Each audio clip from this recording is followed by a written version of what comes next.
મહેસાણા જિલ્લામાં નસબંધી ઓપરેશનમાં પુરુષ અને સ્ત્રી વચ્ચે મોટી અસમાનતા. આરોગ્ય વિભાગ પુરુષને નસબંધી માટે પ્રેરવામાં ઊણો ઉતર્યો. વર્ષ 2023માં મહેસાણા જિલ્લામાં કુલ 16,957 ઓપરેશન થયા. 16,957 પૈકી 16,953 મહિલા અને માત્ર 4 પુરુષના જ ઓપરેશન થયા છે. અમારા ત્યાં મેજોરિટી સ્ત્રીઓ વધારે આવતી હોય છે પુરુષોની સરખામણીમાં. અને નસબંધીના જે ઓપરેશન હોય છે, જે ટ્યુબલ લાઇગેશન હોય કે NSV ઓપરેશન હોય, એના માટે સર્જનની પણ જરૂરિયાત રહે છે. અને તાજેતરમાં છેલ્લા 3 વર્ષથી અમારી પાસે ફૂલ ટાઈમ સર્જન ના હોવાથી અમારી હોસ્પિટલમાં એ ઓપરેશન થતા નથી. ડેટામાં એવું સરખામણી કરીએ તો સ્ત્રીઓની સંખ્યા વધારે રહી છે. પહેલેથી સ્ત્રીઓને જ કરવા માટે આપણા સમાજમાં એવું રહ્યું છે કે સ્ત્રીઓ ઓપરેશન કરાવતા હોય છે.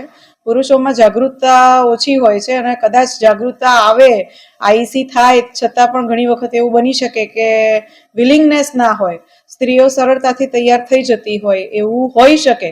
મને એનું ચોક્કસ કારણ ખબર નથી, પણ એવું હોઈ શકે કે સ્ત્રીઓ જલ્દીથી કન્વિન્સ થઈ જતી હોય ઓપરેશન કરાવવા માટે, જ્યારે પુરુષને કન્વિન્સ કરવામાં વાર લાગતી હોય, એવું બની શકે.